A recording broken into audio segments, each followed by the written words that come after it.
جمعہ کے معنی آتے ہیں اجتماع، یوم الاجتماع، اکٹھا ہونے کا دن. اور اس کی شروعات کچھ یوں ہوئی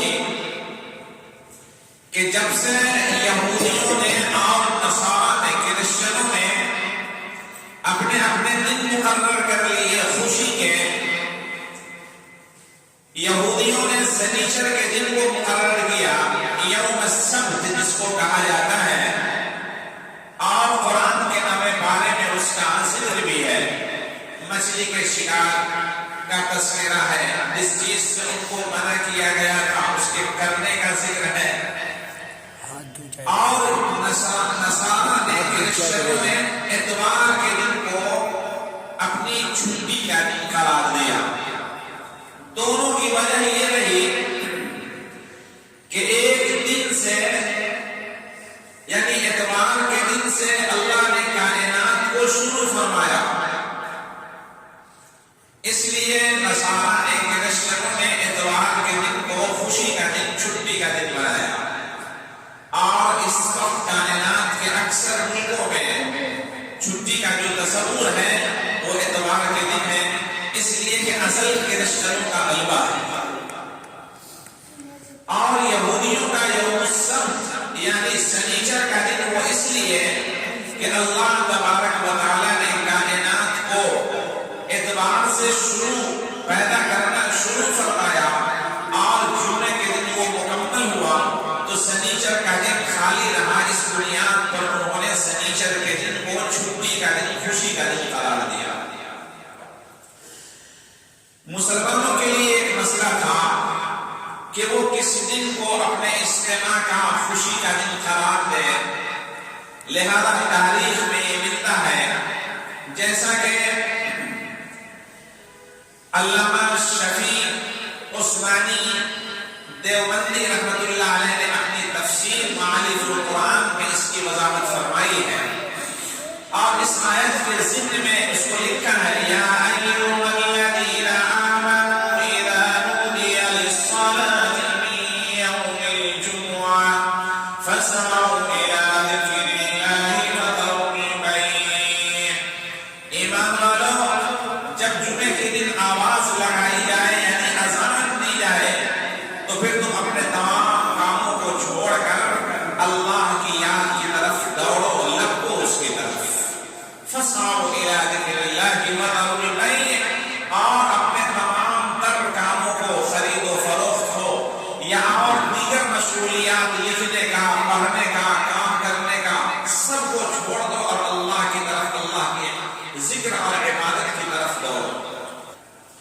اس آیت کے ذکر میں علامہ شفیع عثمانی رحمت اللہ علیہ نے لکھا ہے کہ جمعے کی شروعات کچھ یوں ہوئی کہ سب سے پہلے ایک شخص تھا کعب بن لؤی، جو حضور پاک صلی اللہ علیہ وسلم کے اجداد میں سے گزرے ہیں.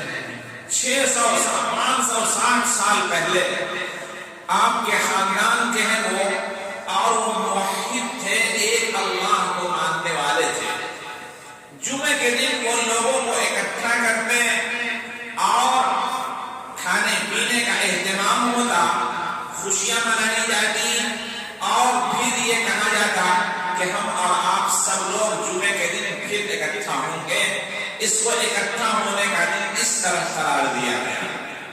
560 سال کے بعد جب رسول محترم محمد عربی صلی اللہ علیہ وآلہ وسلم اس کا اعلان میں تشریف لائے اور مکہ المکرمہ سے آپ اپنے پیغام کو حضرت مصعب بن عمیر رضی اللہ تعالی عنہ کو اپنا نمائندہ اور اسلام کا معلم اول مدینہ پاک کے لیے بنا کر بھیجا، تو ان کے ذریعے سے اللہ نے اسلام کی دولت سے بہت سارے لوگوں کو سرفراز فرمایا.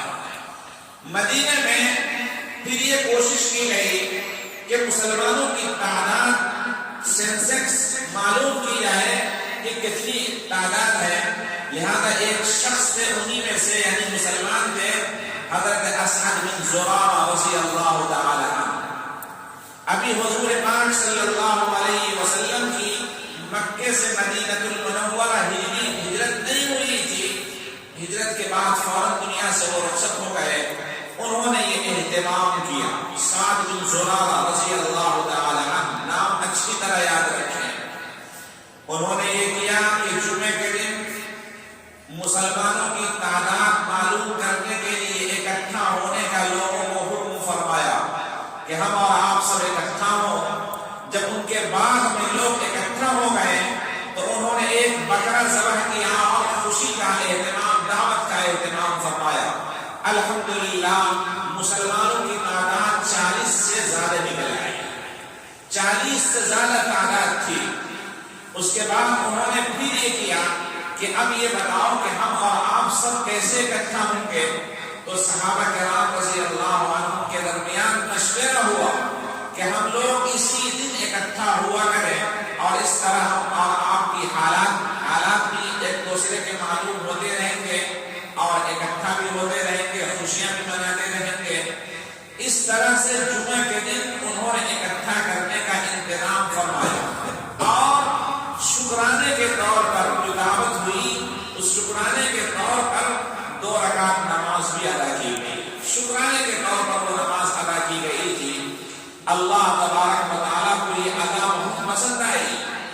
جب رسول محترم محمد عربی صلی اللہ علیہ وآلہ وسلم مکہ المکرمہ سے ہجرت فرما کر مدینہ المنورہ تشریف لائے، ابھی مدینہ پاک پہنچنے ہی والے تھے کہ مسجد قباء کے پاس، قباء ایک بستی کا نام ہے، اصلی میں قباء ایک بستی کا نام ہے جہاں کے لوگ پاکی اور صفائی کا بہت خوب اہتمام رکھتے تھے۔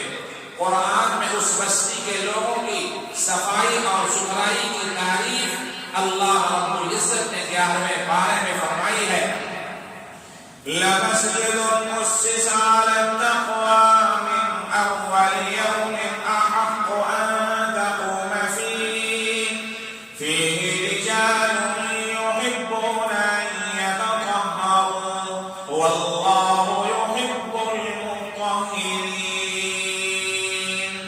فِيهِ رِجَالٌ، اس جگہ میں، اس بستی میں، اس علاقے میں کچھ ایسے لوگ ہیں، يُحِبُّونَ أَن يَتَطَهَّرُوا، جو خوب پاک صاف رہنے کو پسند کرتے ہیں، اور یہ ان کی تعریف اس بنیاد پر کی گئی کہ اس زمانے میں پانی کا انتظام بہت کم تھا۔ لوگ استنجا اور پاخانہ اور پیشاب سے فارغ ہونے کے بعد جو استنجا کرتے ہیں، استنجا کا مطلب ہوتا ہے پیشاب اور پاخانے کے مقام کو پانی یا ڈھیلے سے صاف کرنا، اس کا نام استنجا ہے۔ پھر یہ بولا جانے لگا پیشاب کرنے کے اوپر، پھر چھوٹا استنجا، بڑا استنجا، پیشاب اور پاخانے کے اوپر بولا جانے لگا، لفظ چلا کہیں سے پہنچ گیا کہیں۔ بہرکیف وہ جو لوگ تھے اس بستی میں، وہ جب پاخانہ کرتے یا پیشاب سے فارغ ہوتے تو 2 طرح صفائی کرتے، یعنی استنجا کرتے۔ پہلے وہ ڈھیلے سے یا پتھر سے، مٹی سے اپنی گندگی کو صاف کرتے، اور اس کے بعد پھر پانی سے اس کو دھلتے، یعنی استنجا کرتے۔ اللہ کو یہ ادا اتنی پسند آئی، اتنی پسند آئی کہ جبریل امین ان کے حق میں قرآن کی آیت لے کر اتر گئے، اور سدا بہار اعلان کر دیا گیا، منبر و محراب کی زینت اس آیت کو بنا دی گئی، لَمَسْجِدٌ أُسِّسَ عَلَى التَّقْوَىٰ، وہ مسجد جس کی بنیاد ہی تقوی پر رکھی گئی، فِيهِ رِجَالٌ يُحِبُّونَ أَن يَتَطَهَّرُوا، اس میں ایسے لوگ ہیں جو پاکی اور صفائی کو خوب رکھتے ہیں، اس کا خیال رکھتے ہیں۔ فِيهِ رِجَالٌ يُحِبُّونَ أَن يَتَطَهَّرُوا وَاللَّهُ يُحِبُّ الْمُطَّهِّرِينَ، اور اللہ تبارک و تعالیٰ بھی خوب پاک صاف رہنے والے کو پسند فرماتا ہے، اپنا دوست بنا لیتا ہے۔ لہذا حضور پاک صلی اللہ علیہ وسلم کا جو قافلہ مکہ المکرمہ سے چل کر مدینہ المنورہ پہنچنے والا تھا، تو پہلا قیام قباء کی بستی میں ہوا، اور پھر اس سے ذرا سا آگے بڑھے مدینہ پاک کی طرف، تو راستے میں جمعہ کا وقت ہو گیا۔ لہذا پہلی جمعہ کی نماز رسول محترم محمد عربی صلی اللہ علیہ وآلہ وسلم کی اختتام